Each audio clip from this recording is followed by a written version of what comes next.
Season 12 has only been out for a little over than a week. I think it's safe to assume that Juno is in a very complicated position right now, with her not being good but her also not being bad.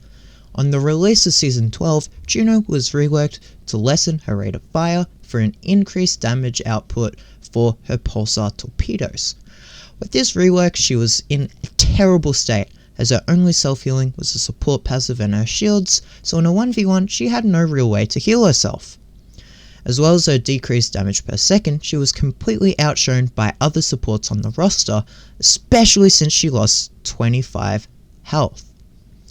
However, a week ago Blizzard decided to release a hotfix that went under the radar a little, as when you checked the patch notes, the recent changes weren't shown in favour of the original ones at release. One of these changes was a Juno buff, that being damage increased from 7 to 8 damage a shot, as well as decreased cooldown on her glide boost from 8 to 6 seconds. These changes put Juno in a very weird position, with her being a lot better but also not much better, as where she's a must-pick hero.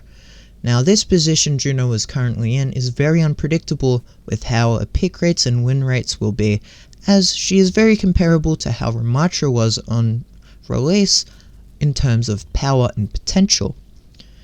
Juno has one of the most unique kits in the entire game, and in the playtest she was really fun to play.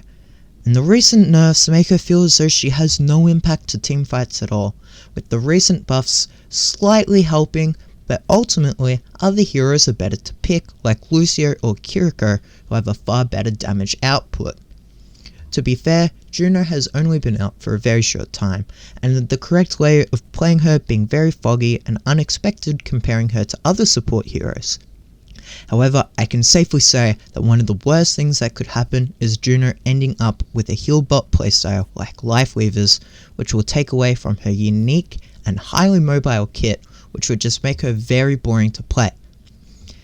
It will be much better for us as players and Blizzard as a company if Juno is stronger near her release and then nerfed much later, which would give her lots of initial playtime like what Illari got. And that made Illari one of tank and DPS players' favourite supports to play due to her high damage output. If Juno doesn't get another good change, there is a slight chance she will end up the same way as which Lifeweaver was on release, being very weak and fragile, with other heroes being far better than her, with her damage being improved slightly, but ultimately changing very little about her performance.